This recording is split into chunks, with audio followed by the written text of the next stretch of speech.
Radio Library. Radio Library with RJ Radish. എല്ലാ പ്രിയപ്പെട്ടവർക്കും നമസ്കാരം. റേഡിയോ മലയാളം 98.6 റേഡിയോ ലൈബ്രറിയിൽ അക്ഷരമാസമായിട്ട് ആചരിക്കുന്നു. MTയുടെ പുസ്തകങ്ങളുമായിട്ടാണ് റേഡിയോ ലൈബ്രറി ഇനി അങ്ങോട്ടുള്ള ഓരോ ആഴ്ചകളും നിങ്ങൾക്കരികിലേക്ക് എത്തുന്നത്. MT കഥാകാലം.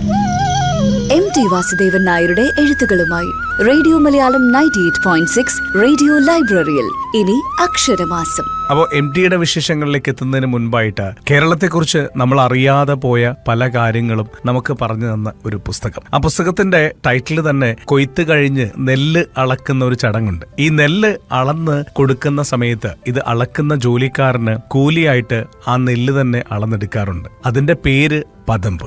ആ പദമ്പ് എന്ന പുസ്തകം മലയാളികൾക്കിടയിൽ ചർച്ചയായിക്കൊണ്ടിരിക്കുകയാണ്. ആ ചർച്ചയായിക്കൊണ്ടിരിക്കുന്ന ആ പുസ്തകം എഴുതിയ എഴുത്തുകാരനാണ് ഇന്ന് MTയെ കുറിച്ച് സംസാരിക്കാൻ വേണ്ടിയിട്ട് നമ്മളുടെ കൂടെ എത്തിയിട്ടുള്ളത്. ശ്രീനാഥ് ശങ്കരൻകുട്ടി, സ്വാഗതം, നമസ്കാരം റേഡിയോ ലൈബ്രറിയിലേക്ക്. Thank you Ratheesh. ഒരുപാട് പേര് പുസ്തകങ്ങളെ കുറിച്ച് മികച്ച അഭിപ്രായങ്ങളൊക്കെ പറഞ്ഞുകൊണ്ടിരിക്കുന്നു. 10 വർഷത്തോളം എഫേർട്ട് ഇട്ട് എഴുതിയ പുസ്തകമാണ്. സന്തോഷം. ഇപ്പൊ തന്നെ റേഡിയോ ലൈബ്രറിയിൽ 2 ആഴ്ച മുമ്പ് ബിജു പി മംഗലം പദമ്പ് വളരെ ഭംഗിയായിട്ട് അവതരിപ്പിച്ചിട്ടുണ്ട്. അങ്ങനെ തന്നെ പറയണം. അതെ അതെ. എനിക്ക് തന്നെ ഈ ഞാൻ എഴുതിയ പുസ്തകത്തെ ഇത്ര ഭംഗിയായി പറയുന്നത് കേൾക്കുമ്പോൾ ഒരു പ്രത്യേക സന്തോഷം എനിക്ക് തന്നെ തോന്നി. അത് വലിയൊരു അംഗീകാരമായിട്ട് തന്നെ കരുതാണ്. ഇത്രയും ഡീറ്റെയിൽ ആയിട്ടുള്ള കാര്യങ്ങളൊക്കെ കിട്ടിയത് എങ്ങനെയായിരുന്നു? 6-7 വർഷത്തെ ഒരു ചരിത്രം നമ്മളിൽ തന്നെ പ്രവർത്തിച്ചുകൊണ്ടിരിക്കുന്നുണ്ട്. അതിന്റെ ഭാഗമായിട്ട് ഇങ്ങനെ പല ചോദ്യങ്ങൾ നമുക്കും ചരിത്രത്തെ കുറിച്ച് അറിയാൻ വേണ്ടിയിട്ട് നമ്മൾ സ്കൂളിൽ ഏറ്റവും മോശമായിട്ട് ചരിത്രം പഠിച്ച ഒരാളാണ്. എനിക്ക് ഏറ്റവും അത് നമ്മളെല്ലാവരും അങ്ങനെയാണ്. അത് നമ്മുടെ ചരിത്ര പാഠത്തിന്റെ കുഴപ്പമാണ്. അപ്പൊ നമ്മളെ പഠിപ്പിക്കുന്ന രീതിയുടെ കുഴപ്പമാണ്. അപ്പൊ അതിന്റെ ഭാഗമായിട്ട് ഈ ചരിത്രം അന്ന് ഇഷ്ടമല്ലാത്ത ചരിത്രം പക്ഷെ കുറെ വളർന്നു കഴിയുമ്പോൾ എല്ലാവർക്കും ഇഷ്ടമാവുന്ന ഒരു അവസ്ഥ കേരളത്തിലുണ്ട്. അതുപോലെ തന്നെയാണ് ഞാനും. പക്ഷേ നവോത്ഥാന ചരിത്രമെല്ലാം നമ്മൾ പിന്നീട് പല കാരണങ്ങൾ കൊണ്ട്, അതിന്റെ രാഷ്ട്രീയമായ കാരണങ്ങൾ കൊണ്ട്, അതിന്റെ സാമൂഹ്യമായ കാരണങ്ങൾ കൊണ്ട് നമ്മൾ അറിഞ്ഞു വരുമ്പോൾ ഇതിനകത്ത് നമ്മൾക്ക് കുറെ ചോദ്യങ്ങൾ വരും. ഈ ചോദ്യങ്ങളുടെ പുറകെ നമ്മൾ പോകും. അപ്പൊ അങ്ങനെ പോയ കുറച്ച് ചോദ്യങ്ങളുടെ പുറകെ പോയി കഴിഞ്ഞപ്പോഴാണ് ഇതിനകത്ത് ഒരു കഥ തെളിഞ്ഞു വരുന്നത് നമ്മൾക്ക് തിരിച്ചറിയാൻ കഴിഞ്ഞു. അങ്ങനെ എഴുതി, പിന്നെ അത് എഴുതാൻ തീരുമാനിച്ചു. എഴുതി കഴിഞ്ഞു കഴിഞ്ഞപ്പോൾ പിന്നെ അത് കൈവിട്ടു പോയി. എന്നെ എടുത്തുകൊണ്ട് ആ കഥ അങ്ങനെ അങ്ങ് പാഞ്ഞുപോയി. അതാണ് ഞാൻ ഇന്നാളെ അതിന്റെ പ്രകാശന സമയത്ത് ഞാൻ എല്ലാവരുമായിട്ട് പറഞ്ഞൊരു കാര്യം കൂടി അതാണ്. ഈ നോവലിൽ സംഭവിച്ചവനൊന്നും ഞാൻ ഉത്തരവാദിയല്ല. ഇതിനകത്ത് ആളുകളെ എന്താണ് അങ്ങനെ, അതെന്തുകൊണ്ടാണ് അയാൾ അങ്ങനെ ചെയ്തത് എന്നെല്ലാം നിങ്ങൾക്ക് ചോദിക്കാം. പക്ഷെ എനിക്കതിന് ഉത്തരവില്ല. കാരണം ആ സമയത്ത് അതെങ്ങനെ സംഭവിച്ചു ഇതന്നെ അയാളത് സംഭവിച്ചതിന് അയാളോട് ചോദിക്കേണ്ടി വരും. അത് ചോദിക്കാനും കഴിയില്ല. അങ്ങനെ മൂന്നാറിലൊക്കെ അത്രയും നെഞ്ചോളം പൊക്കം വെള്ളം വന്നു എന്നൊക്കെ പറഞ്ഞിട്ട് അത് ശരിക്കും 99-ലെ വെള്ളപ്പൊക്കം എന്ന് പറഞ്ഞാൽ 1924-ലാണ് 99-ലെ വെള്ളപ്പൊക്കം വരുന്നത്. അത് ശരിക്കും കേരളത്തെ കംപ്ലീറ്റ് മാറ്റിമറിച്ച ഒരു വെള്ളപ്പൊക്കം. ശരിക്കും കേരളത്തിലെ നമ്മളറിയാം, മൂന്നാറിലേക്കുള്ള റെയിൽവേ ലൈനെല്ലാം ഒലിച്ചുപോയി. മൂന്നാറിൽ ശരിക്കും വലിയ ഒരു മാറുക പൊക്കത്തിലൊന്നും അല്ല, ശരിക്കും ഒരു കെട്ടിടത്തിന്റെ ഉയരത്തിലൊക്കെ മൂന്നാർ ടൗൺ മൊത്തത്തിൽ ഒലിച്ചു പോവാണ്. ഇത് ആലപ്പുഴ, എറണാകുളം, കോട്ടയം, തൃശ്ശൂരിന്റെ ഒരു ഭാഗം, ഇത്രയും ജില്ലകളെ മുഴുവൻ ഇല്ലാതാക്കി കളഞ്ഞതാണ്. ആയിരക്കണക്കിന് ആളുകൾ മരിച്ചുപോയി, കുറെ ആൾക്കാർ നഷ്ടപ്പെട്ടു പോയി. ആ സമയമാണ് ഈ നോവലിന്റെ പ്ലോട്ടിലുള്ളത്. അതുകൊണ്ടായിരിക്കും രതീഷ് അത് ചോദിച്ചത്. വൈക്കം സത്യാഗ്രഹമൊക്കെ ആയിട്ട് ബന്ധപ്പെടുത്തിക്കൊണ്ട് തന്നെയാണ്. ശരിക്കും വൈക്കം ഒരു വളരെ താഴ്ന്ന പ്രദേശത്തുള്ളൊരു, അപ്പൊ അവിടെ ഈ സത്യാഗ്രഹം നടക്കുമ്പോൾ, ഈ വെള്ളപ്പൊക്കം നടക്കുന്ന സമയത്ത് അവിടെ സത്യാഗ്രഹം എങ്ങനെ നടന്നതെന്നൊരു ചോദ്യം നമ്മൾ വന്നു. അപ്പൊ അതന്വേഷിച്ച് പോയപ്പോഴാണ് ശരിക്കും ഈ കഥയിലേക്ക് എത്തിപ്പെട്ടത്. വളരെ മനോഹരമായിട്ടുള്ളൊരു നവോത്ഥാന മുഹൂർത്തമാണ്. ശരിക്കും പറഞ്ഞാൽ സത്യാഗ്രഹം നടക്കുന്നു, അവിടെ വെള്ളപ്പൊക്കത്തിൽ, നെഞ്ചൊക്കൊപ്പം വെള്ളപ്പൊക്കത്തിൽ സത്യാഗ്രഹികളൊന്നും സത്യാഗ്രഹം നടത്തുന്ന അറസ്റ്റ് ചെയ്യപ്പെടുന്നു, മുദ്രാവാക്യം വിളിക്കുന്നു, അങ്ങനെയൊക്കെ അതൊരു മനോഹരമായ ചിത്രമാണ്. അപ്പൊ അതൊക്കെയാണ് ഈ നോവലിലേക്ക് എത്തിച്ചത് എന്ന് പറയാം. തീർച്ചയായിട്ടും കേരളത്തിൽ ഉണ്ടായിരുന്ന കുറേയധികം ചരിത്രങ്ങൾ, നമ്മൾ പഠിച്ചിരിക്കേണ്ട കുറെ കാര്യങ്ങൾ ഈ പുസ്തകത്തിൽ ചർച്ച ചെയ്തു പോകുന്നുണ്ട്. ഒരുപാട് നന്ദി ഇങ്ങനെ ഒരു പുസ്തകം എഴുതിയതിൽ. ഒരുപാട് പേരിലേക്ക് ഇനി എത്തിച്ചേരട്ടെ. നമുക്ക് ഇനി ശ്രീനാഥ് ശങ്കരൻകുട്ടി എന്ന എഴുത്തുകാരൻ, MT എന്ന കഥാകാരനെ എങ്ങനെ കാണുന്നു? നമ്മൾ റേഡിയോ ലൈബ്രറിയിലൂടെ ഇനിയുള്ള ഓരോ ആഴ്ചകളും നമ്മൾ അക്ഷര മാസമായിട്ട് ആചരിച്ചു പോവുകയാണ്, MT കഥാകാലം എന്ന പേരിൽ. MT മലയാളിക്ക് എന്തായിരുന്നു എന്ന് ചോദിച്ചാൽ, ശരിക്കും മലയാളത്തിൽ ഒരുപാട് സാഹിത്യകാരന്മാരുണ്ടായിട്ടുണ്ട് അല്ലേ? അതിനകത്ത് നിങ്ങൾക്ക് 2 അക്ഷരത്തിൽ ഒരാളെ പറയാൻ കഴിയണമെങ്കിൽ ഒരു കൊച്ചുകുട്ടിയോട് പോലും MT ആരാന്ന് ചോദിച്ചാൽ MT വാസുദേവൻ നായരാണ്. ആ MTയിൽ വാസുദേവൻ നായർ എന്ന അദ്ദേഹത്തിന്റെ പേരില്ല. EMSൽ EM ശങ്കരൻ നമ്പൂരിപ്പാട് എന്ന് പറയുന്ന EMSന്റെ പേരുണ്ട്. PGയിൽ P ഗോവിന്ദപിള്ള എന്നുള്ള പേരുണ്ട്. പക്ഷെ MTയിൽ അതില്ല. പക്ഷെ ആ 2 വാക്ക് ഇനി ഒരാൾക്കും നേടിയെടുക്കാൻ കഴിയുകയുമില്ല. അങ്ങനെയാണ് MT. അപ്പൊ അത്ര നമ്മുടെ ജീവിതത്തിന്റെ ഭാഗമായി മാറിയ ഒരു സാഹിത്യകാരനാണ് MT. അതുകൊണ്ട് തന്നെ എം ടിയെ കുറിച്ച് പറയുമ്പോൾ ശരിക്കും 1933 എം ടി ജനിക്കുന്നത്. 91 വയസ്സിൽ ശേഷമാണ് എം ടി കഴിഞ്ഞ വർഷം നമ്മെ വിട്ടു പിരിയുന്നത്. 33 ജനിച്ച എം ടി വളരെ നാടൻ ഒരു സാഹചര്യത്തിൽ ജനിച്ചു വളർന്ന ആ മനുഷ്യൻ 15-ാമത്തെ വയസ്സിൽ തന്റെ ആദ്യത്തെ കഥ എഴുതി. അത് മാതൃഭൂമി ആഴ്ചപ്പതിപ്പ് ആ കഥ കണ്ടെത്തി പ്രസിദ്ധീകരിക്കേണ്ടായി. ശരിക്കും പറഞ്ഞാൽ ഒരു 18-ാമത്തെ വയസ്സിൽ ഒരു ട്രാൻസ്ലേഷൻ വിവർത്തനത്തിലൂടെയാണ് എം ടി രചനയിലേക്ക് വന്നതെന്നൊക്കെ ആയിരുന്നു നമ്മുടെയൊക്കെ ധാരണ. പക്ഷേ ഈ കഥ കണ്ടെത്തി പ്രസിദ്ധീകരിച്ചു കഴിഞ്ഞപ്പോൾ ആ കഥ വായിച്ചു നോക്കുമ്പോൾ 15 വയസ്സിൽ ഒരാള് എഴുതാവുന്നതിന്റെ പരമാവധിക്കപ്പുറത്തേക്ക് നിങ്ങൾക്കൊരു 50 വയസ്സുകാരൻ എഴുതിയാൽ പോലും അതുപോലെ എഴുതാൻ കഴിയാത്ത ക്വാളിറ്റി ഉള്ള ഒരു കഥയാണ്. അത് പ്രതിഭയാണ്. ഈ ഒരു കഥാകാരൻ എന്ന നിലയിൽ ഒരു പ്രതിഭ, നമ്മളെപ്പോഴും പറയും ജന്മ പ്രതിഭ കൊണ്ടാണ് ആളുകൾ എഴുതുന്നതെന്ന് പറയും. ശരിക്കും ജന്മപ്രതിഭ കൊണ്ട് മാത്രമല്ല ആളുകൾ എഴുതുന്നത്. അത് നിരന്തരമായ ഒരു തച്ചുപണി പോലെ, ഒരു മെയ്സൺ, ഒരു കൽപ്പണി പോലെ നമ്മൾ പഠിച്ചെടുക്കേണ്ട ഒരു കലയാണ് സാഹിത്യം എന്ന് എം ടി പറഞ്ഞിട്ടുണ്ട്. അതേസമയം പ്രതിഭ വേണം താനും. ഈ പ്രതിഭ എവിടെയാണ്? നമ്മൾക്ക് ഒരു ഫോട്ടോഗ്രാഫർ ഒരു ഫോട്ടോ എടുക്കാൻ ചെല്ലുമ്പോൾ നമ്മൾ കാണുന്ന അതേ സ്ഥലം തന്നെ ഒരു സ്ട്രീറ്റ് ഫോട്ടോഗ്രാഫർ ഫോട്ടോ എടുക്കുമ്പോൾ അവിടെ ഒരു ഫ്രെയിം അയാൾക്ക് തെളിയുന്നു. കറക്റ്റ്. അതാണ് പ്രതിഭ. എഴുത്തുകാരൻ ഒരു പ്ലോട്ട് കണ്ടെത്തുന്നതിലാണ്. നമ്മളെല്ലാവരും കാണുന്ന കഥയിൽ ഒരു കഥയുടെ പ്ലോട്ട്, ജീവിതത്തിൽ ഒരു കഥയുടെ പ്ലോട്ട് കണ്ടെത്തുന്നതാണ് പ്രതിഭ. അതേസമയം അത് ഏത് ഭാഷയിലൂടെ എങ്ങനെ എഴുതണമെന്ന് അതിന്റെ ക്രാഫ്റ്റ്, ഭാഷ, രീതി എല്ലാം തീരുമാനിക്കുന്നിടത്ത് ഒരു തച്ചുപണി പോലെ പഠിച്ചെടുക്കേണ്ടുന്ന കുറേയധികം കാര്യങ്ങളുണ്ട്. അത്തരത്തിൽ എം ടി നമ്മളെ പഠിപ്പിച്ച 2 പുസ്തകങ്ങളെക്കുറിച്ചാണ് ഇന്ന് ഞാൻ പറയാൻ ഉദ്ദേശിക്കുന്നത്. അതിലേക്ക് കടക്കുന്നതിന് മുമ്പ് എം ടി എന്ന് പറയുന്ന കഥാകാരൻ നമ്മുടെ ജീവിതത്തിലേക്ക് എന്താണ് നൽകിയതെന്നൊരു ചോദ്യം കൂടിയുണ്ട്. ലോക സാഹിത്യത്തെ മലയാളത്തിലേക്ക് എത്തിച്ച ഒരാൾ കൂടിയാണ് എം ടി. എം ടിയുടെ പരന്ന വായനയെക്കുറിച്ച് പറയുന്നത് നമ്മൾ ഇന്നെല്ലാം നമുക്കറിയാവുന്ന Gabriel Garcia മാർക്കേസിന്റെ 100 Years of Solitude ഉണ്ടല്ലോ, ഏകാന്തതയുടെ 100 വർഷങ്ങൾ. 1967 ആ പുസ്തകം എഴുതപ്പെടുന്നത്. 67 എഴുതിയ ആ പുസ്തകം 70 അതിന്റെ ട്രാൻസ്ലേഷൻ വന്നു, ഇംഗ്ലീഷ് ട്രാൻസ്ലേഷൻ വന്നു. സ്പാനിഷിലാണ് ആദ്യം എഴുതിയത്. ആദ്യം മലയാളത്തിൽ ഇങ്ങനെ ഒരു നോവൽ ഉണ്ടെന്നും ആ നോവൽ ലോക വിശ്വസാഹിത്യത്തിലെ ഏറ്റവും മികച്ച നോവലുകളിൽ ഒന്നാണെന്നും മലയാളിയോട് പറഞ്ഞത് എം ടിയാണ്.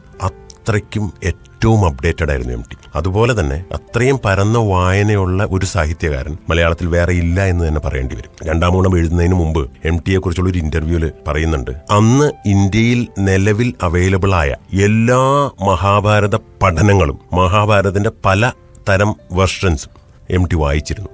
ഈ 2-ാം ഊഴം എന്ന് പറയുന്ന ഒരു പുസ്തകം എഴുതാൻ, ഇപ്പോൾ പദമ്പ് എന്ന് പറയുന്ന നോവൽ എഴുതാൻ റിസർച്ച് എന്ന് പറയുന്ന സാധനത്തെ കൂടി നമ്മൾ ഒന്ന് സൂചിപ്പിക്കേണ്ടായിരുന്നു. എം ടിയുടെ റിസർച്ച് എന്നെ പോലുള്ള ചെറിയ എഴുത്തുകാരെടുക്കുന്ന റിസർച്ചിനെ ഒന്നും ഒരു തരത്തിലും കമ്പയർ ചെയ്യാൻ പറ്റുന്നതല്ല. ഒരു കാര്യത്തെക്കുറിച്ച് എം ടി എഴുതണമെങ്കിൽ, ഒരു വാക്ക് എഴുതണമെങ്കിൽ, അത് ലോകത്തെ ഏറ്റവും അതിനെപ്പറ്റിയുള്ള എല്ലാത്തിനെയും കുറിച്ച് പഠിച്ച് അറിഞ്ഞതിന് ശേഷമുള്ള പരന്ന വായനയ്ക്ക് ശേഷമാണ് എം ടി എഴുതുന്നത്. അതുകൊണ്ട് തന്നെയാണ് മലയാളത്തിലെ ഏറ്റവും മികച്ച കഥാകാരനും എഴുത്തുകാരനുമായിട്ട് എം ടി നമ്മുടെ മുന്നിൽ ഇന്ന് നിൽക്കുന്നത്. വെറുതെ അല്ല, ഒരു പ്രതിഭ കൊണ്ടും മാത്രമല്ല, നിരന്തരമായ ഒരു സാധന കൊണ്ടുകൂടിയാണ് എന്ന് പറയാൻ വേണ്ടിയിട്ടാണ് ഞാനത് ഉദ്ദേശിച്ചത്.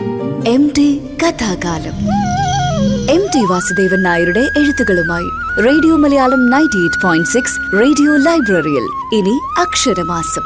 ഇന്ന് നമ്മളെ പരിചയപ്പെടുത്താൻ പോകുന്നത് കാഥികന്റെ കലയും കാഥികന്റെ പണിപ്പുരയും എന്നുള്ള എം ടിയുടെ ഏറ്റവും വളരെ പ്രധാനപ്പെട്ട 2 പുസ്തകങ്ങളാണ്. 2 പുസ്തകങ്ങളോട് ഒരുമിച്ച് പരിചയപ്പെടുത്താനായിട്ടാണ് എം ടി കഥാകാലത്തിലുള്ളത്, അല്ലെ? അതെന്തുകൊണ്ടാണെന്ന് ചോദിച്ചു കഴിഞ്ഞാൽ എം ടിയെ നമ്മൾ വായിക്കുന്നത്, വായനക്കാരെന്നുള്ള നിലയ്ക്ക് നമ്മൾ വായിക്കുക എം ടിയുടെ വാനപ്രസ്ഥം, മഞ്ഞ് തുടങ്ങിയിട്ടുള്ള 2-ാം ഊഴം അടക്കമുള്ള വലിയ സാഹിത്യകൃതികളാണ്. എല്ലാവരും വായിച്ച് ആസ്വദിക്കുക. അതേസമയം മലയാളത്തിൽ മികച്ച എഴുത്തുകാരായ ഒരുപാട് പേരുണ്ടായിട്ടുണ്ട്. അവരെല്ലാവരും ഞാൻ നേരത്തെ പറഞ്ഞ പോലെ നിരന്തരമായ ഒരു സാധനയിലൂടെയാണ് എഴുത്തുകാരായി മാറിയത്. പക്ഷെ അവർക്ക് നൽകുന്ന നിർദ്ദേശങ്ങൾ, എഴുത്തിൽ അവർ പാലിക്കുന്ന കാര്യങ്ങൾ, എങ്ങനെയാണ് എഴുതുന്നത്, എങ്ങനെയാണ് എഴുതേണ്ടത് എന്ന ലോക സാഹിത്യം മുഴുവൻ വായിക്കുകയും സ്വന്തമായി മലയാളത്തിൽ ഏറ്റവും മികച്ച രീതിയിൽ എഴുതുകയും ചെയ്ത എം ടി ബാക്കിയുള്ളവർക്ക് വേണ്ടി എഴുതി വച്ചിട്ടുണ്ട്. ഇത് മലയാളത്തിലെ അധികം സാഹിത്യകാരന്മാരും ചെയ്തിട്ടില്ല.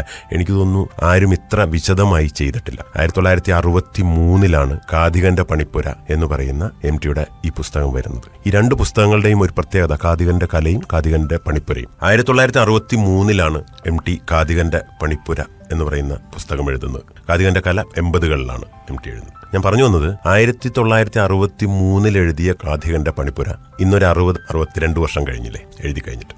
ഇന്നും മലയാളത്തിൽ അതുപോലെ എഴുത്തുകാർക്ക് ഉപയോഗിക്കാൻ കഴിയുന്ന ഒരു ടെക്സ്റ്റ് ബുക്ക് വേറെയില്ല. എം ടി അവശേഷിപ്പിച്ചു പോകുന്നത് എം ടിയുടെ സാഹിത്യകൃതികൾ മാത്രമല്ല, ഇനി മലയാളം ഉള്ളിടത്തോളം കാലം എഴുത്തുകാരുണ്ടാവാൻ വേണ്ടിയിട്ടുള്ള ഒരു വഴി കൂടെ തെളിച്ചിട്ടിട്ടാണ് എം ടി പോയത്. അത് ഈ 2 പുസ്തകങ്ങളിലൂടെയാണ്. കാതികന്റെ പണിപ്പുരയും കാതികന്റെ കലയും. ഈ 2 പുസ്തകങ്ങളെക്കുറിച്ചാണ് ഇന്ന് ഞാൻ സംസാരിക്കണമെന്ന് ഉദ്ദേശിക്കുന്നത്. കാരണം ഇത് വായനക്കാർക്ക് വേണ്ടി മാത്രമുള്ളതല്ല. MTയുടെ രചനകൾ നമ്മൾ കൊടുക്കേണ്ടത് ഭാവിയിൽ എഴുത്തുകാർക്ക് വേണ്ടി ഉള്ള പാഠങ്ങളായിട്ട് തന്നെ ഈ രചനകൾ കൊടുക്കണം എന്നുള്ളത് കൊണ്ടാണ് ഈ പുസ്തകങ്ങൾ തിരഞ്ഞെടുക്കുന്നത്. MTയുടെ പുസ്തകങ്ങളെക്കുറിച്ച് ഇങ്ങനെ ഒരു കഥാകാലം ചെയ്യാൻ റേഡിയോ മലയാളം എടുത്ത എഫർട്ടിന് എത്ര പറഞ്ഞാലും മതിയാവില്ല. കാരണം MTക്ക് വേണ്ടി എത്ര ചെയ്താലും മതിയാവാത്ത വിധം മലയാള സാഹിത്യത്തിന് സംഭാവനകൾ ചെയ്തൊരു സാഹിത്യകാരനാണ് MT. അങ്ങനെയുള്ള MTക്ക് വേണ്ടി നമ്മൾ ഇവിടെ നിന്നുകൊണ്ട് ഈ പ്രവാസ ലോകത്തിരുന്നുകൊണ്ട് റേഡിയോ മലയാളം എത്ര ചെയ്താലും മതിയാവില്ല എന്നതിൽ നിങ്ങൾ 1 മാസത്തിലേറെ കാലം എടുത്തുകൊണ്ട് MT കഥാകാലം ചെയ്യുന്നത് ഏറ്റവും അഭിനന്ദനാർഹമാണ് എന്നുകൂടി പറഞ്ഞുകൊണ്ടാണ് ഞാൻ ആ പുസ്തകത്തിലേക്ക് കടക്കാൻ ഉദ്ദേശിക്കുന്നത്. നിരന്തരമായ ഒരു സാധനയിലൂടെയാണ് നിങ്ങൾ ഒരു നോവലോ കഥയോ എഴുതി തീർക്കേണ്ടത്. അത് എങ്ങനെയായിരിക്കണം എന്നുള്ളത് തന്റെ പരന്ന വായനയിലൂടെ ആണ് MT അതിലേക്ക് എത്തുന്നത്. കാതികന്റെ പണിപ്പുര എന്ന പുസ്തകം MT എഴുതുമ്പോൾ അതുവരെ മലയാളത്തിൽ എന്തെഴുതണമെന്ന് ആർക്കും പറഞ്ഞു കൊടുത്തതായിട്ട് ഒരു പുസ്തകം ഉണ്ടായിരുന്നില്ല. MT മാതൃഭൂമി ആഴ്ചപ്പതിപ്പിന്റെ എഡിറ്ററായിരുന്നു. ആ സമയത്ത് മലയാളത്തിലെ ഒരുപാട് സാഹിത്യകാരന്മാരെ, പുതിയ ആളുകളെ മലയാള സാഹിത്യത്തിലേക്ക് കൈപിടിച്ചുയർത്തിയ ആൾ കൂടിയാണ് MT വാസുദേവൻ. ഇന്ന് മലയാളത്തിൽ തെളിഞ്ഞു നിൽക്കുന്ന ഏറ്റവും മികച്ച എഴുത്തുകാരുടെ രചനകൾ, മുകുന്ദന്റെ ആണെങ്കിൽ സക്കറിയുടെ, ഇവരെ എല്ലാവരെയും കൈപിടിച്ച് ആദ്യ കഥ പ്രസിദ്ധീകരിച്ച് കിട്ടുക എന്ന് പറയുന്ന ഒരു വലിയ കടമ്പയുണ്ട്. ആദ്യ കഥയിൽ ആ പ്രതിഭയുടെ നിഴലാട്ടം തിരിച്ചറിഞ്ഞ് അവർക്ക് വേണ്ടി ആ പുസ്തകം മാതൃഭൂമി ആഴ്ചപ്പതിപ്പിൽ പ്രസിദ്ധീകരിച്ച് അവരെ സാഹിത്യ ലോകത്തിലേക്ക് ഇന്ന് നമ്മൾക്ക് കിട്ടിയ സാഹിത്യകാരന്മാരാക്കി മാറ്റിയത്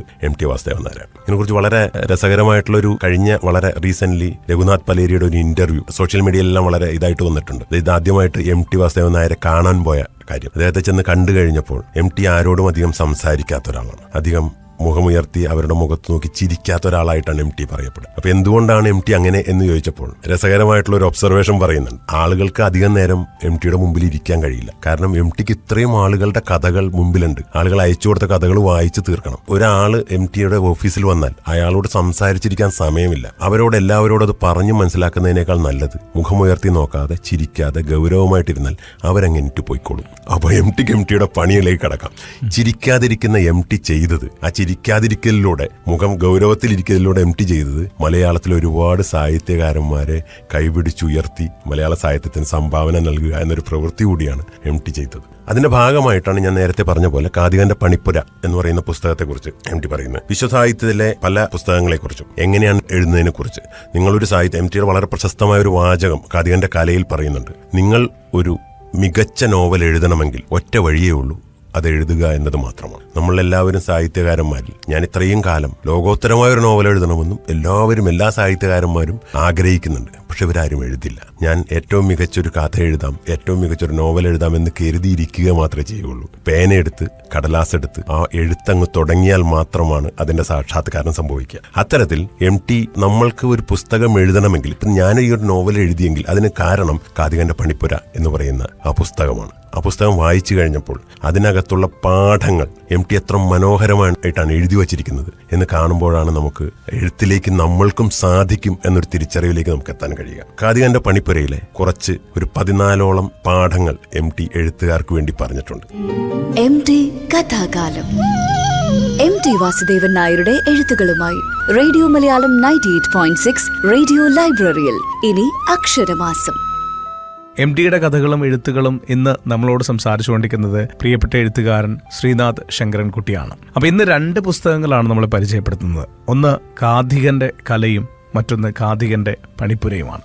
കാതികന്റെ കലയിലും കാതികന്റെ പണിപ്പുരയിലും MT എഴുത്ത് എങ്ങനെ വേണം എന്ന് പറഞ്ഞു തുടങ്ങിയപ്പോൾ സ്വന്തം എഴുത്തിനെ കുറിച്ചുകൂടി MT പറയുന്നുണ്ട്. പരീക്ഷണം നടത്തിക്കളയാമെന്ന് വെച്ച് ഞാൻ ഒന്നും എഴുതാൻ തുടങ്ങിയിട്ടില്ല. പലതരം സാങ്കേതിക സമ്പ്രദായങ്ങൾ സ്വീകരിക്കാറുണ്ട്. ഓരോ കഥയ്ക്കും അതിനു പറ്റിയ ഒരു രൂപമുണ്ട്, സങ്കേതമുണ്ട്. ഏറ്റവും അനുയോജ്യമെന്ന് തോന്നുന്ന രൂപവും സങ്കേതവും തിരഞ്ഞെടുക്കുന്നു. ഉദാഹരണത്തിന് ഓപ്പോള് എടുക്കാം. MTയുടെ തന്നെ ഒരു കഥയാണ്. ആ കഥ വേണമെങ്കിൽ ചെറുപ്പക്കാരിയായ ഒരു സ്ത്രീയുടെ കാഴ്ചപ്പാടിലൂടെ എഴുതാം, വൃദ്ധയുടെ കാഴ്ചപ്പാടിലൂടെയും എഴുതാം. 56-ലാണെന്ന് തോന്നുന്നു അത് എഴുതിയത്. ആലോചിച്ചപ്പോൾ ഒരു ബാല മനസ്സിന്റെ പരിധിയിൽ നിന്നുകൊണ്ട് സബ്റ്റിലായി ആ കഥ പറയുകയാണ് നല്ലതെന്ന് തോന്നി. ഒരു കഥ പറയുക മാത്രമല്ല എന്റെ ഉദ്ദേശം, ഒരു കഥ അനുഭവിപ്പിക്കണം. കഥ പറയാൻ പല മാർഗങ്ങളുണ്ട്. കൂട്ടുകാരൻ ദുഃഖിതനായി മുറിയിൽ കയറി വന്നു കഥ പറഞ്ഞു തരാം. നീണ്ട കത്തുമുഖേനയാവാം. തീവണ്ടിയിൽ പിച്ചക്കാരന് ആത്മകഥ പറയാം. പക്ഷേ കഥ അനുഭവിപ്പിക്കാൻ ഇതുകൊണ്ടൊന്നും വയ്യ. കഥാപാത്രങ്ങളുടെ വികാര വിചാരങ്ങളുടെ പ്രവാഹങ്ങളിൽ മുങ്ങിപ്പൊങ്ങേണ്ടി വരും. അടുക്കും ചിട്ടയുമില്ലാതെ മനസ്സിൽ കയറുന്ന പ്രതിരൂപങ്ങളെ ആശ്രയിക്കേണ്ടിയും വരും. ഇങ്ങനെ കഥയെഴുത്ത് എങ്ങനെയാണ് തന്നിലുള്ളിൽ സംഭവിക്കുന്നതെന്ന് വിശദമായി തന്നെ ഈ പുസ്തകങ്ങൾ എഴുതി വച്ചുകൊണ്ട് ചില സങ്കേതങ്ങളെക്കുറിച്ച്, എന്താണ് ഞാൻ എഴുതാൻ ഉപയോഗിക്കുന്നത്, എന്താണ് ഞാൻ എഴുതാൻ ഉപയോഗിക്കാത്തത് എന്ന് MT പല ബുള്ളറ്റ് പോയിന്റ്സ് ആയിട്ട്, നമ്മൾ പറയില്ലേ, അക്കമിട്ട് നിരത്തി പറയുന്നുണ്ട്. നാട്ടുനടപ്പില്ലാത്ത സങ്കേതങ്ങൾ അവലംബിക്കുമ്പോൾ അവ പരീക്ഷണങ്ങളാവുന്നു. എഴുതുന്ന ആളെ സംബന്ധിച്ചിടത്തോളം ഒറ്റ ലക്ഷ്യമേ ഉള്ളൂ: കഥയ്ക്ക് ഏറ്റവും ശക്തമായ രൂപം നൽകുക. ഇങ്ങനെ എഴുതപ്പെട്ട കഥകൾ പലതും നിലവിലെ സമ്പ്രദായങ്ങളിൽ നിന്നും വ്യത്യസ്തമായിരിക്കാം. ശരീരത്തിനും ആത്മാവിനും ഇന്ന് പരീക്ഷണം നടത്താൻ വേണ്ടി ഒരു കഥയുണ്ടാക്കി കളയാം എന്നുവെച്ച് ഇന്നുവരെ ഞാൻ ഒന്നും എഴുതിയിട്ടില്ല. ഞാൻ എനിക്ക് നൽകിയ താക്കീതുകൾ കഥയെഴുത്ത് ഗൗരവമേറിയ കാര്യമായി സ്വീകരിച്ച കാലത്ത് ഇവയാണ്. ഇത് പറഞ്ഞുകൊണ്ടാണ്, ഞാൻ എനിക്ക് നൽകിയ താക്കീതുകൾ എന്ന് പറഞ്ഞുകൊണ്ടാണ് ഇന്ന് നമ്മുടെ എഴുത്തുകാർക്ക് വേണ്ടി അവലംബിക്കാൻ കഴിയുന്ന മികച്ച പാഠങ്ങളായ അക്കമിട്ട് നിരത്തിയ കാര്യങ്ങൾ MT ഈ പുസ്തകങ്ങളിൽ പറയുന്നത്. കഥാപാത്രങ്ങൾ പ്രസംഗിക്കരുത്. സാധാരണ മനുഷ്യരെ പോലെ ആവശ്യത്തിന് മാത്രം സംസാരിച്ചാൽ മതി. പലപ്പോഴും എഴുത്തുകാർക്ക് പറ്റുന്ന വലിയൊരു അബദ്ധമാണ്. അതിന് നമ്മൾ പറയുക, വിശദാംശങ്ങളിലേക്ക് കൂടുതൽ കടക്കും. അപ്പോൾ നമ്മൾ ഒരാളെ കൊണ്ട് സംസാരിപ്പിക്കുകയാണല്ലോ, ഒരു കഥാപാത്രത്തെ കൊണ്ട് സംസാരിപ്പിക്കുകയാണ്. അവിടെ നമ്മൾ ശരിക്കും എഴുത്തുകാരൻ കഥാപാത്രത്തിന്റെ സംസാരം എഴുതുകയല്ല വേണ്ടത്. എഴുത്തുകാരൻ സംസാരിക്കണം, അവന്റെ ഉള്ളിൽ സംസാരിക്കണം, മനുഷ്യരെ പോലെ സംസാരിക്കണം. MT പറയുന്നത് അതാണ്. മനുഷ്യരെ പോലെ സംസാരിക്കുന്ന എഴുത്തുകാരൻ ഒരു മനുഷ്യനായിട്ട് മാറിക്കൊണ്ട് അയാളെ കൊണ്ട് സംസാരിപ്പിക്കുന്നതിന് പകരം അയാൾ സംസാരിക്കുന്നത് നമ്മൾ എങ്ങനെയാണോ സംസാരിക്കുന്നത് എന്ന് ആ കഥാപാത്രമായി മാറി ഒന്ന് അകത്ത് സംസാരിച്ചാൽ ഈ പറയുന്ന പോലെ മനുഷ്യനെ പോലെ സംസാരിക്കുന്നതായി നമുക്ക് എഴുതി വെക്കാൻ കഴിയും. അങ്ങനെയേ പാടുള്ളൂ. കഥാപാത്രങ്ങൾ നമ്മൾക്ക് എന്തെല്ലാം പറയാനുണ്ടോ എഴുത്തുകാരന് പറയണം, അതെല്ലാം കഥാപാത്രത്തെ കൊണ്ട് പറയിപ്പിക്കാൻ നിൽക്കരുത്. ഒന്നാമത്തെ പാഠം. രണ്ടാമത്തെ പാഠമുണ്ട്. കഥാപാത്രങ്ങൾക്ക് ദുഃഖമുണ്ടെങ്കിൽ അത് വായനക്കാർക്ക് മനസ്സിലാക്കി കൊടുക്കേണ്ട ചുമതലയുണ്ട് കാഥികന്. ഹൃദയം തുണ്ടുതുണ്ടായി പൊട്ടിപ്പൊട്ടി കരഞ്ഞു, കണ്ണീർ ചാലുകൾ കൂലം കുത്തി ഒഴുകി എന്നൊക്കെ കമന്ററി നടത്താൻ കാഥികൻ വേണ്ട. അവൻ കരഞ്ഞു എന്ന് പറഞ്ഞാൽ മതി. അല്ലാതെ നമ്മളുടെ ഭാഷയിലുള്ള നമ്മുടെ കഴിവിനെ കാണിക്കാൻ വേണ്ടി നമ്മൾ വലിയ തോതിൽ കമന്ററിയായി എഴുതേണ്ട ആവശ്യമില്ല. ഇതെല്ലാം പലപ്പോഴും ഇന്ന് ഇത് വായിക്കാത്ത കഥാകാരന്മാർ അവിടെ എഴുതുന്ന കഥകൾ വായിച്ചാൽ നമ്മൾക്ക് 63 എഴുതി വച്ചിരിക്കുന്ന കാര്യങ്ങൾ ഇവർ വായിച്ചിട്ടില്ലല്ലോ, വായിച്ചിരുന്നെങ്കിൽ ഇവരിങ്ങനെ എഴുതില്ലായിരുന്നല്ലോ എന്ന് നമുക്ക് തോന്നും. മൂന്നാമത് പറയുന്നുണ്ട്, അന്ന് കരഞ്ഞുകൊണ്ടാണ് മകൻ കയറി വന്നത് എന്ന് എഴുതേണ്ടടുത്ത് സ്വപുത്രൻ ബാഷ്പാകുല നേത്രങ്ങളോടെയാണ് മാതാവിന്റെ സവിധത്തിലേക്ക് എത്തിയത് എന്നൊന്നും എഴുതരുത്. ഇത് MT എഴുതി വെച്ചത്. എന്നിട്ട് അതിനകത്ത് എഴുതിയ ഇങ്ങനെ എഴുതിയാൽ എന്നെ തല്ലണം. MTയുടെ പുസ്തകത്തിൽ MT എഴുതി. MTയുടെ ഭാഷയുടെ ഒരു രീതി നോക്കൂ. നമ്മുടെ ഉള്ളിലേക്ക് കയറാൻ വേണ്ടി MT വാസുദേവൻ നായരായിട്ട് എഴുതണം. ജ്ഞാനപീഠ പുരസ്കാരം നേടിയ മലയാളത്തിന്റെ മഹാകഥാകാരനാണ് ഈ എഴുതുന്നത്. അങ്ങനെ എഴുതിയാൽ എന്നെ തല്ലണം. ഇത്രയും കേട്ടാൽ നമുക്ക് മനസ്സിലാവും ഇത് ഒരിക്കലും എഴുതാൻ ഇത് വായിക്കുന്ന ഒരു കഥാകാരൻ കഴിയില്ല. അതിനെ തുടർന്ന് MT പറയുന്നുണ്ട്, ഒരു ഭാവഗാനത്തിന്റെയും നീണ്ട കവിതയുടെയും നിർമ്മാണ പ്രക്രിയയ്ക്കുള്ള അന്തരം തന്നെയാണ് കഥയ്ക്കും നോവലിനും തമ്മിൽ. നോവലിനേക്കാൾ കഠിനമാണ് കഥയുടെ ശില്പവിദ്യ. ഒരു വാക്കോ ഒരു വാചകമോ ഒരു പാരഗ്രാഫോ അധികപ്പറ്റായാൽ നോവലിന് കോട്ടം തട്ടുകയില്ല. ഒരു വാചകത്തിന്റെ സൗഭഗക്കുറവ് മാത്രം മതി കഥയെ കൊല്ലാൻ. ഈ പറയുന്നിടത്ത് നമ്മളുടെ ഈ പുതിയ കാലത്തെ എഴുത്തുകാർ, എഴുതി തുടങ്ങുന്നവർ പലരും ചെയ്യേണ്ടതാണ് പക്ഷെ ചെയ്യാത്ത ഒരു കാര്യത്തെക്കുറിച്ചാണ് MT ഇവിടെ പറയുന്നത്. അത് എഡിറ്റിംഗ് ആണ്. ഒരു വാക്കോ ഒരു വാചകമോ ഒരു പാരഗ്രാഫായോ അധികപ്പറ്റായാൽ നോവലിന് കോട്ടം തട്ടുകയില്ല. അവനവൻ എഴുതിയത് വെട്ടിക്കളയാൻ മടിക്കുന്ന എഴുത്തുകാരനല്ല എന്ന് MT വളരെ വിശദമായിട്ട് പറഞ്ഞിട്ടുണ്ട്. MTയെ പോലുള്ള മഹാകഥാകാരന്മാരുടെ വേറൊരു പ്രത്യേകത, ഇവർ മനസ്സിലിട്ടാണ് എഡിറ്റ് ചെയ്യുന്നത്. MTയുടെ ഒരു ഇന്റർവ്യൂവിൽ MT പറയുന്നുണ്ട്, ഞാനൊരു കഥ എഴുതാൻ തുടങ്ങുമ്പോൾ അത് മനസ്സിൽ 1000 തവണ ആ കഥ ഞാൻ എഴുതും. ഓരോ വാചകവും ഞാൻ വെട്ടും, തിരുത്തും. എന്നിട്ട് അവസാനം ആ കഥ മുഴുവനായി എൻ്റെ മനസ്സിൽ എനിക്ക് കാണാതെയാകുമ്പോൾ ഞാൻ ആ കഥ എഴുതി വയ്ക്കും. പിന്നെ എനിക്ക് തിരുത്തേണ്ടി വരില്ല. അത്ര മഹാപ്രതിഭയായിരുന്നു MT. അതേസമയം നമ്മളെപ്പോലുള്ള സാധാരണക്കാരൻ എഴുതാൻ ശ്രമിക്കുന്നവരെ സംബന്ധിച്ചിടത്തോളം ഇത് നടക്കില്ല. അതുകൊണ്ട് നമ്മൾ മനസ്സിലുള്ളത് കടലാസിലേക്ക് പകർത്തി വെട്ടിത്തിരുത്തി വീണ്ടും വീണ്ടും മാറ്റി എഴുതി തന്നെ ഈ വാചകത്തിന്റെ സൗഭഗക്കുറവിനെ മാറ്റേണ്ടതുണ്ട്. അടുത്ത MT പറയുന്നു, കഥയില്ലാതെയും കഥയുണ്ടാവാം. കഥ എന്നത് ഒരു സാങ്കേതിക നാമമാണ്. ഒരു വികാരം, ഒരു ഭാവം, ഒരു ചലനം, ഉള്ളിൽ തട്ടുന്ന ഒരു ചിത്രം. ഇതൊക്കെയാണ് ഒരു കഥ കൊണ്ട് മൊത്തത്തിൽ സാധിക്കുന്നതും. നുരകളും പതകളും വർണ്ണങ്ങളും ചുഴികളുമുള്ള ഒരു മഹാപ്രവാഹത്തിലേക്ക് വീഴുന്ന ഒരു പ്രകാശകിരണത്തിൽ ഒരു നിമിഷം തെളിയുന്നതേ കഥയിൽ ഒതുക്കി നിർത്താവൂ. നോവലിൽ കാലത്തിൻ്റെതായ ദൂരത്തിൽ ഒരു പ്രവാഹത്തെ നാം ബന്ധിച്ചു നിർത്തുന്നു. കഥയിൽ ഇന്ന ഘടകങ്ങൾ വേണം. ഗ്രാഫ് വരയ്ക്കുന്നത് പോലെ എക്സ് ആക്സിസും വൈ ആക്സിസും നിർണയിച്ച് ആരോഹണാവരോഹണ ക്രമത്തിൽ ഇന്ന മാതിരി വേണം നോവൽ എന്നൊക്കെ എഴുത്തുകാർ ധരിച്ചു വെച്ചാൽ കുഴപ്പമാണ്. ഇതിനകത്ത് പറയുന്നൊരു വാചകതാണ്, നോവൽ കാലത്തിൻ്റെതായ ദൂരത്തിൽ ആ പ്രവാഹത്തെ നമ്മൾ ബന്ധിച്ചു നിർത്തുന്നു. വലിയൊരു ക്യാൻവാസാണ് നോവൽ. അതേസമയം കഥ അതല്ല. ചെറുകഥയും നോവലും എഴുതുന്ന ആളുകളാണ് ഇന്നത്തെ സാഹിത്യകാരന്മാർ. ഞാൻ ചെറുകഥ എഴുതാനും ശ്രമിക്കുന്നുണ്ട്, നോവൽ എഴുതാനും ശ്രമിക്കുന്നുണ്ട്. പക്ഷെ എന്നെ സംബന്ധിച്ചോളം ഇത് തമ്മിലുള്ള വ്യത്യാസം എന്താണ്? ചെറുകഥയിൽ എവിടെയാണ് നമ്മൾ ഒതുക്കി നിർത്തേണ്ടത്? ഏത് ജീവിതത്തിന്റെ ഏതൊരു നിമിഷമാണ് ചെറുകഥയിൽ പകർത്തേണ്ടത്? അതേസമയം ഒരു പ്രവാഹം പോലെ ഒരു ജീവിതത്തെ മുഴുവൻ നോവലിൽ പകർത്തേണ്ടത് എങ്ങനെയാണ് എന്ന് കൃത്യമായി ഈ പുസ്തകങ്ങൾ വായിച്ചു കഴിഞ്ഞാൽ നമ്മളുടെ ഉള്ളിലേക്ക് ഒരു പാഠം പോലെ MT നൽകുന്നുണ്ടെന്നുള്ളതാണ്. കഥ എഴുത്ത് സന്മാർഗിക പാഠത്തിന്റെ ഒരു ഉപാധി കൂടിയാണെന്ന് ഒരു ചിന്ത മലയാളത്തിലുണ്ട്. പലപ്പോഴും നമ്മൾ നന്നത് പറയണം. നമ്മൾ പണ്ട് പഠിച്ചിട്ടില്ലേ, അവസാനം കഥയുടെ അവസാനം അതിന്റെ പാഠം എന്താണ്? കഥയുടെ അവസാനം നമ്മൾ മോറൽ ഓഫ് ദ സ്റ്റോറി പറയാറില്ലേ? അതെന്തുകൊണ്ടാണ്? ഒരു മോറൽ വേണം കഥയ്ക്ക് എന്നാണ് പറയുക. പക്ഷെ അങ്ങനെയല്ല. MT അതിനെക്കുറിച്ച് വളരെ വിശദമായി തന്നെ ഇതിനകത്ത് പറയുന്നുണ്ട്. മഹാനായ കലാകാരൻ ദാർശനികനുമാണ്. സ്വന്തമായ ജീവിത ദർശനമുള്ളവനെ സാഹിത്യ നിർമ്മാണത്തിൽ വ്യക്തിത്വം ആകുകയുള്ളൂ. സന്മാർഗ പാഠത്തിന്റെ കാര്യം ഇവിടെ ഞാൻ ഓസ്കാർ വൈൽഡിന്റെ ഭാഗത്താണ്. നല്ല കഥയും ചീത്ത കഥയും എന്ന രണ്ടേ ഉള്ളൂ. സാൻമാർഗിക കഥയും അസാൻമാർഗിക കഥയും എന്നതില്ല. ഒരു പാഠവും കഥാകൃത്തിന് പഠിക്കാനില്ല. സന്മാർഗ പാഠങ്ങൾ പഠിപ്പിക്കുന്ന ചുമതല പുരോഹിതന്മാർക്കും യോഗിമാർക്കും വിട്ടുകൊടുക്കുന്നതാണ് ഭംഗി. ഇതാണ് കഥയിൽ നിങ്ങൾ ഒരു മോറൽ ഓഫ് ദ സ്റ്റോറി പറയേണ്ടതില്ല മികച്ച കഥയിൽ. അതേസമയം ജീവിതം പറയേണ്ടതുണ്ട്. ആ ജീവിതത്തിന്റെ പുതിയ കാലത്തിൽ പൊളിറ്റിക്കൽ കറക്റ്റ്നെസ്സിനെ കുറിച്ച് പറയുന്ന ഒരു കാലമാണ് നമ്മുടെ ഉള്ളത്. നമ്മൾ പൊളിറ്റിക്കലി കറക്റ്റായി എപ്പോഴും എഴുതണമെന്ന് പറയും. ശരിക്കും പൊളിറ്റിക്കൽ കറക്റ്റ്നെസ്സിനെ കുറിച്ച് MT വളരെ കൃത്യമായിട്ട് പറഞ്ഞിട്ടുണ്ട്. MT പറയുന്നത്, നിങ്ങൾക്ക് പൊളിറ്റിക്കലി കറക്റ്റ് അല്ലാത്ത ഈ ലോകത്ത് നിങ്ങൾ പൊളിറ്റിക്കലി കറക്റ്റായി മാത്രം നിങ്ങൾക്ക് എഴുതാൻ കഴിയില്ല. പക്ഷേ നിങ്ങളുടെ എഴുത്തിൽ പൊളിറ്റിക്കൽ ഇൻകറക്റ്റ്നെസ്സിന്റെ ഭാഗത്ത് നിങ്ങൾ നിൽക്കരുത്. അതിനെക്കുറിച്ച് എഴുതാം, പക്ഷെ അതിന്റെ ഭാഗത്ത് നിങ്ങൾ നിൽക്കരുത് എന്നാണ് MT പറയുന്നത്. ഇതേ ചിന്ത MT കാതികന്റെ പണിപ്പുരയിൽ പല സ്ഥലങ്ങളിലും പറയുന്നുമുണ്ട്. വേണ്ടവർക്ക് പ്രചരണത്തിന് ആയുധമാക്കാം, എനിക്കെതിരില്ല. വ്യക്തിപരമായി എന്നെ കൊണ്ടതാവില്ല. പ്രചരണാംശവും ഗുണപാഠവും ഒക്കെ ഉണ്ടായിട്ടും കഥ നന്നായെങ്കിൽ ഞാൻ അതിനെ അംഗീകരിക്കും. നല്ല ഗുണപാഠം പറഞ്ഞതുകൊണ്ട് മാത്രം കഥ നന്നെന്ന് വിളിക്കാനുമാവില്ല. നോവലിനെ കുറിച്ച് പറയുന്ന ഭാഗത്ത് MT വളരെ വിശദമായ ഒരു കാര്യം പറയുന്നുണ്ട്. അതിങ്ങനെയാണ്, തന്റേതായ ഒരാന്തര ലോകം കൊണ്ട് ബഹുമുഖവും വിസ്തൃതമായ ഒരു ബാഹ്യ ലോകത്തെ സൃഷ്ടിക്കുകയാണ് നോവലിസ്റ്റ് ചെയ്യുന്നത്. ശരിക്കും നോവൽ സംഭവിക്കുന്നത് നോവലിസ്റ്റിന്റെ ഉള്ളിലാണ്. പൊതുവിൽ പറയുന്നത്, നമ്മൾ എന്തിനാണ് വായിക്കുന്നത്, സാഹിത്യം എന്തിനാണ് എന്ന ചോദ്യത്തിൽ പൊതുവെ പറയുക, നമ്മൾ അനുഭവിക്കാത്ത ഒരു മറുജീവിതം. നമ്മളെല്ലാവരും കാലത്താലും ദേശത്താലും ബന്ധിതമാക്കപ്പെട്ടവരാണ്. ഈ ദേശത്ത് ഈ കാലത്തിൽ നമ്മൾ ജീവിക്കുന്നു. ഇവിടുത്തെ അനുഭവങ്ങളാണ് നമുക്ക് ചുറ്റുമുള്ളത്. നമ്മൾ അനുഭവിക്കുന്ന ജീവിതം അതാണ്. അതേസമയം പതമ്പ് എന്ന് പറയുന്ന നോവൽ നിങ്ങൾ വായിച്ചപ്പോൾ 1893 മുതൽ 1934 വരെയുള്ള കാലഘട്ടത്തിലെ ജീവിതം ഒരു മറുജീവിതത്തിലേക്ക് കൈപിടിച്ചു പോകാനുള്ള ശ്രമമാണ് ആ നോവൽ നടത്തുന്നത്. സാഹിത്യം എന്ന് പറയുന്നത് നമ്മൾ അനുഭവിക്കാത്ത ഒരു ജീവിതത്തിലേക്ക്, ഒരു മറുജീവിതത്തിലേക്ക് നമ്മളെ കൈപിടിച്ച് നടത്തുക എന്നുള്ളതാണ്. പക്ഷെ അതിന് നോവലിസ്റ്റിന്റെ ഉള്ളിൽ ആ കഥ ആദ്യം സംഭവിക്കണം. അതാണ് MT വളരെ പറയാമെന്നത്. തന്റേതായ ആന്തരലോകത്ത് ബഹുമുഖവും വിസ്തൃതവുമായ ഒരു ബാഹ്യ ലോകത്തെ സൃഷ്ടിക്കുകയാണ് നോവലിസ്റ്റ് ചെയ്യുന്നത്. അയാളുടെ തൂലികയെ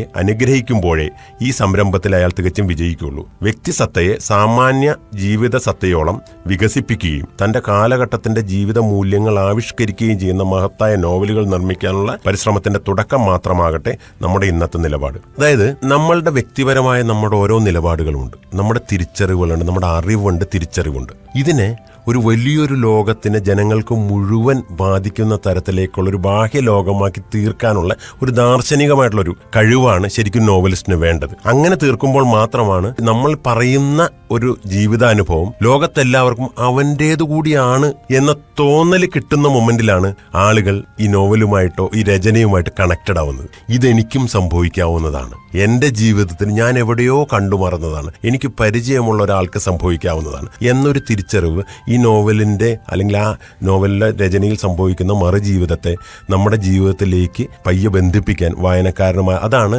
റീഡറും റൈറ്ററും തമ്മിലുള്ള, എഴുത്തുകാരനും വായനക്കാരനും തമ്മിലുള്ള കണക്ട് എന്ന് പറയുന്നത്. നമ്മൾ പലപ്പോഴും പറയില്ലേ, ഒരു കണക്ഷൻ കിട്ടിയില്ല എന്ന് പറയും അല്ലെ? ഒരു രചന കാണുമ്പോൾ നമ്മൾ ഒരു നോവൽ വായിക്കുമ്പോൾ എനിക്കൊരു കണക്ഷൻ കിട്ടിയില്ല എന്ന് പറയും. ആ കണക്ഷൻ എന്താണ്? ആ കണക്ഷൻ എന്ന് പറയുന്നത് നമ്മൾ MT ഇവിടെ എഴുതി വെച്ചിരിക്കുന്ന ഒരു കാര്യമാണ്. നോവലിസ്റ്റ് അവന്റെ ജീവിതാനുഭവത്തെ ഒരു ബാഹ്യലോകമായി സൃഷ്ടിക്കുന്നത് വായനക്കാരന്റെ ലോകവുമായി ചേർന്ന് നിൽക്കുന്ന ഒരു മൊമെന്റ് വരും. അതാണ് ആ കണക്ഷൻ. ആ കണക്ഷൻ കിട്ടുന്ന മൊമെന്റിൽ സാഹിത്യം മഹത്തായ സാഹിത്യമായി മാറുകയും ചെയ്യും. എങ്ങനെയാണ് ഒരു കഥയുണ്ടാവുന്നത് എന്നതിനെക്കുറിച്ച് MT വളരെ രസകരമായ ഒരു ഒബ്സർവേഷൻ ഇതിനകത്ത് നടത്തുന്നുണ്ട്.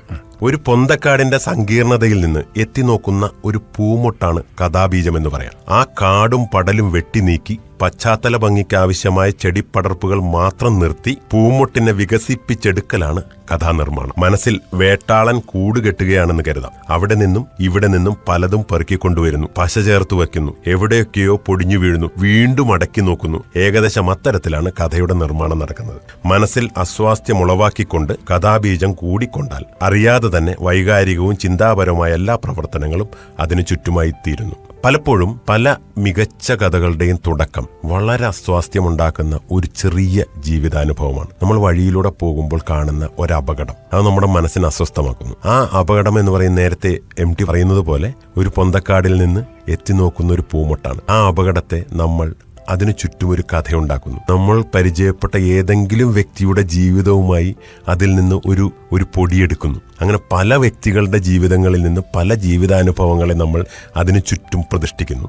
അങ്ങനെ ഒരു കഥാപാത്രത്തെ ഉണ്ടാക്കുന്നു. ആ കഥാപാത്രത്തിന് ഇത്തരം ഒരു അപകടം നടന്നാൽ എന്താണ് സംഭവിക്കുക എന്ന് നമ്മൾ ആലോചിച്ച് അതിനു ചുറ്റും ഒരു കഥ മെനഞ്ഞുണ്ടാക്കുന്നു. ഇതാണ് MT വളരെ കൃത്യമായിട്ട് പറയുന്നത്. നിങ്ങൾ ഒരു പൊന്തക്കാട് മിനുക്കി ആവശ്യം വേണ്ട ചെടികൾ മാത്രം, അതിന് ഭംഗിക്ക് ആവശ്യം വേണ്ടത് മാത്രം നിലനിർത്തിക്കൊണ്ട് നിങ്ങൾ ആ പൂമൊട്ടിനെ വിടർന്ന് പരിലസിക്കാനുള്ള ഒരു അവസരം ഉണ്ടാക്കുകയാണ് കഥാനിർമ്മാണത്തിലൂടെ ചെയ്യേണ്ടത്. ഞാൻ പറഞ്ഞു വന്നത്, ഇങ്ങനെ നമ്മൾക്കും മനസ്സിലാവുന്ന ഭാഷയിൽ എങ്ങനെയാണ് കഥ എഴുതേണ്ടത്, എന്തെഴുതിക്കൂടാ, എങ്ങനെയാണ് എഴുതേണ്ടത്, എന്തെഴുതിക്കൂടാ, എന്തെഴുതണം, എന്തെഴുതിക്കൂടാ എന്ന് കൃത്യമായി രേഖപ്പെടുത്തി വയ്ക്കാൻ MTക്ക് മാത്രമേ മലയാളത്തിൽ കഴിഞ്ഞിട്ടുള്ളൂ. അതുകൊണ്ട് തന്നെയാണ് ഞാൻ നേരത്തെ പറഞ്ഞത്, MT നമ്മളെ വിട്ടുപോകുമ്പോൾ MT ബാക്കി വയ്ക്കുന്നത് MTയുടെ സാഹിത്യം മാത്രമല്ല, ഭാഷയുള്ളിടത്തോളം കാലം നിലനിൽക്കാൻ കഴിയുന്ന സാഹിത്യ രൂപങ്ങൾ സൃഷ്ടിക്കാനുള്ള പണിയായുധങ്ങൾ കൂടി നമ്മൾക്ക് നൽകിയിട്ടാണ് MT നമ്മളെ വിട്ടുപിരിഞ്ഞു പോകുന്നത്. MT കഥാകാലം. MT വാസുദേവൻ നായരുടെ എഴുത്തുകളുമായി റേഡിയോ മലയാളം 98.6 റേഡിയോ ലൈബ്രറിയിൽ ഇനി അക്ഷരമാസം. MT എന്ന കഥാകാരനെ പറ്റി പറയുമ്പോൾ ഓരോ എഴുത്തുകാരനും അല്ലെങ്കിൽ ഓരോ പുസ്തകം വായിച്ച ഓരോ ആൾക്കും ഒരുപാട് കാര്യങ്ങൾ പറയാനുണ്ടായിരിക്കും. MT എന്ന കഥാകാരൻ നമ്മളിൽ നിന്നും വിട പറഞ്ഞിട്ടില്ല എന്ന് തന്നെയായിരിക്കും ഓരോരുത്തരും പറയുന്നുണ്ടാകുക. MTയുടെ വിയോഗം ശരിക്കും മലയാളത്തിന് എന്താണ് നഷ്ടമാക്കിയത് എന്ന് നമ്മൾ ആലോചിച്ചു നോക്കുമ്പോൾ വെറുമൊരു എഴുത്തുകാരന് മാത്രമല്ല, MT എഴുതിക്കൊണ്ടിരുന്ന കഥകൾ നമ്മൾക്കിനി ഉണ്ടാവില്ലല്ലോ, അതുപോലുള്ള ഇനി കഥകൾ ഉണ്ടാവില്ലല്ലോ എന്നതാണ് സാധാരണഗതിയിൽ ഒരു സാഹിത്യകാരന്റെ വിയോഗം ഒരു വായനാ സമൂഹത്തിൽ സൃഷ്ടിക്കുന്ന വിടവ് എന്ന് വേണമെങ്കിൽ പറയാം. MTയുടെ കാര്യത്തിൽ ഈ ലോക സാഹിത്യത്തെ മലയാളത്തിലേക്ക് ഇത്ര കൃത്യമായി കൊണ്ടുവരാനും മലയാളത്തിൽ ഞാൻ കഴിഞ്ഞാലും ഇവിടെ നിലനിൽക്കേണ്ടുന്ന ഒരു വലിയ സാഹിത്യരൂപം എന്ന നിലയിൽ മലയാളം നിലനിൽക്കണം എന്ന് പറയുന്നതിന്റെ അടിത്തറയൊരുക്കുക എന്ന പ്രവൃത്തി കൂടെ ചെയ്തിട്ടാണ് MT നമ്മെ വിട്ടുപിരിഞ്ഞു പോയത്.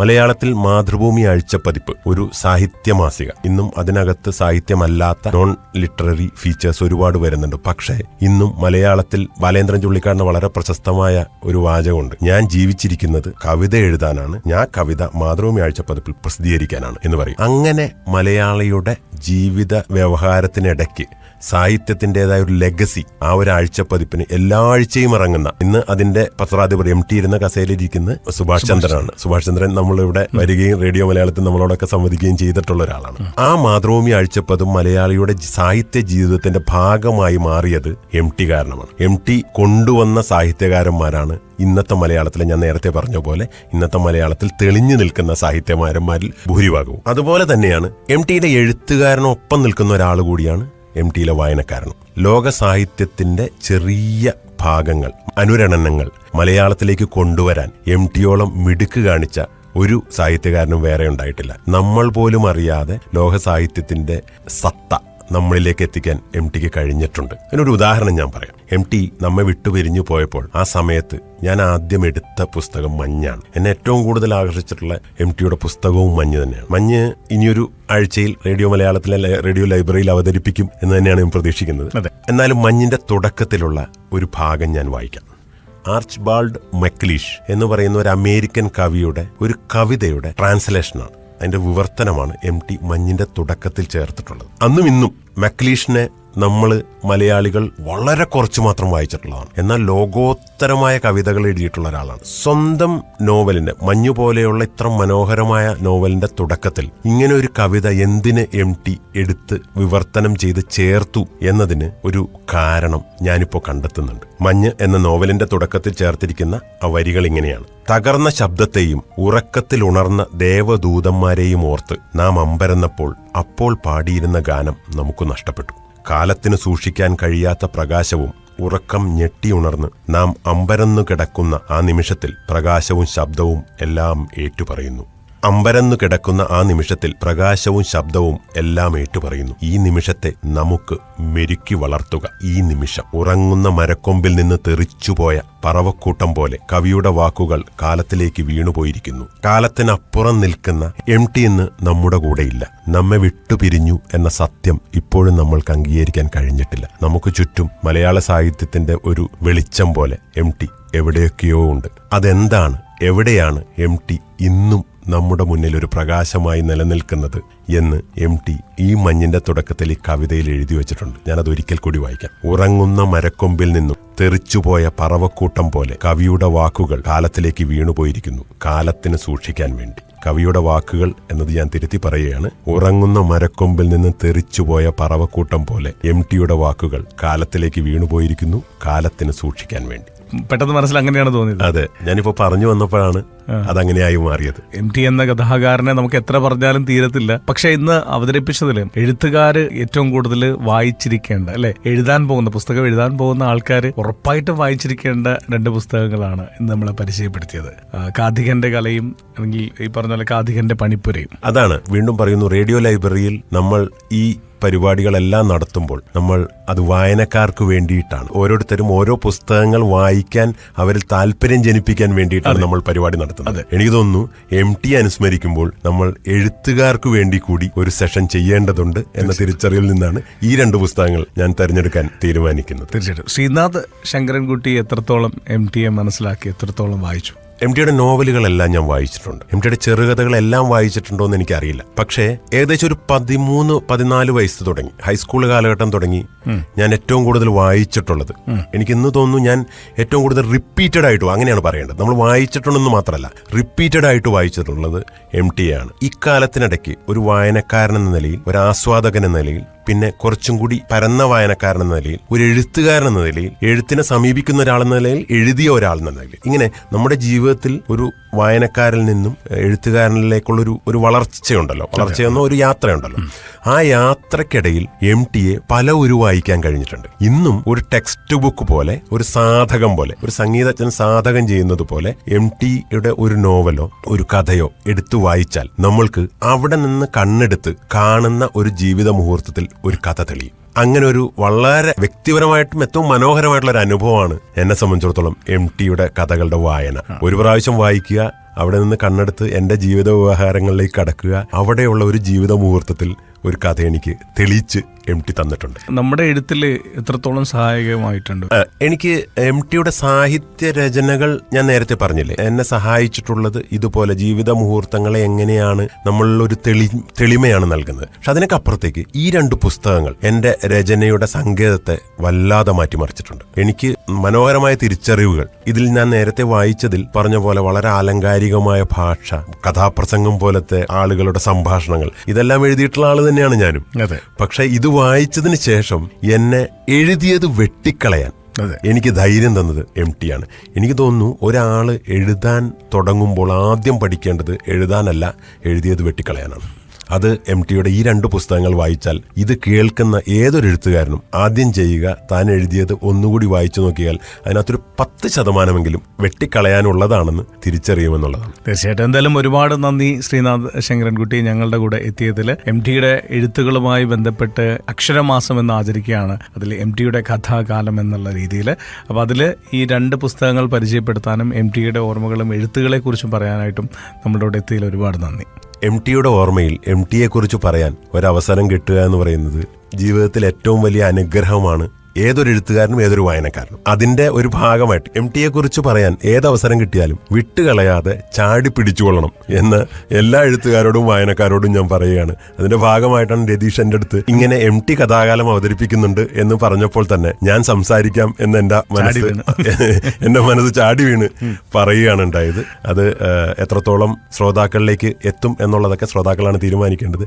എനിക്ക് തോന്നുന്നു എഴുത്തുകാരാണ് ഈ എംടിയെ കൂടുതൽ വായിക്കേണ്ടത്. ഈ 2 പുസ്തകങ്ങൾ നിർബന്ധമായും വായിച്ചിരിക്കേണ്ടതാണ്. തീർച്ചയായിട്ടും. ശ്രീനാഥ് ശങ്കരൻകുട്ടിയാണ് നമ്മളുടെ കൂടെ ഉണ്ടായിരുന്നത്. മലയാളത്തിലിപ്പോൾ കേരള ചരിത്രം നമുക്ക് കേരളത്തിന്റെ കുറച്ച് ചരിത്രങ്ങളൊക്കെ പറഞ്ഞു തരുന്ന പുസ്തകമാണ് പദമ്പ്. ആ പദമ്പ് എന്ന പുസ്തകം എഴുതിയ എഴുത്തുകാരനാണ് ശ്രീനാഥ ശങ്കരൻകുട്ടി. അപ്പൊ അദ്ദേഹം ഏറ്റവും കൂടുതൽ ഫോളോ ചെയ്യുന്നതും MT ആണ്, MTയുടെ എഴുത്തുകളെ തന്നെയാണ്. അപ്പൊ അദ്ദേഹം തന്നെ ഇന്ന് നമുക്ക് നമ്മുടെ കൂടെ എത്തിയിട്ട് പ്രധാനമായിട്ടും എഴുത്തുകാർ അറിഞ്ഞിരിക്കേണ്ട 2 പുസ്തകങ്ങൾ, ഒന്ന് ഈ പറഞ്ഞ പോലെ കാഥികന്റെ കലയും കാഥികന്റെ പണിപ്പുരയും, ഈ 2 പുസ്തകങ്ങൾ ഉറപ്പായിട്ടും വായിച്ചിരിക്കണം എന്നുള്ള നിർദ്ദേശം കൂടി തന്നെയാണ് നൽകി കഴിഞ്ഞിരിക്കുന്നത്. അപ്പൊ ഇനിയുള്ള ഓരോ ആഴ്ചകളിലും നമുക്ക് MTയുടെ എഴുത്തുകളെ കുറിച്ചും പുസ്തകങ്ങളെ കുറിച്ചും തന്നെയായിരിക്കും നമ്മൾ സംസാരിക്കുന്നുണ്ടാകുക. ഓരോ പ്രിയപ്പെട്ടവരും MTയുടെ ഓർമ്മകളുമായി നമ്മളുടെ കൂടെ എത്തുന്നുണ്ടായിരിക്കും. ഈ ആഴ്ചത്തെ റേഡിയോ ലൈബ്രറി അങ്ങനെ പൂട്ടുകയാണ്. എല്ലാവർക്കും നല്ലൊരു ദിവസം നേർന്നുകൊണ്ട് ചാച്ചാ ബൈ പറയുന്നു രതീഷ്.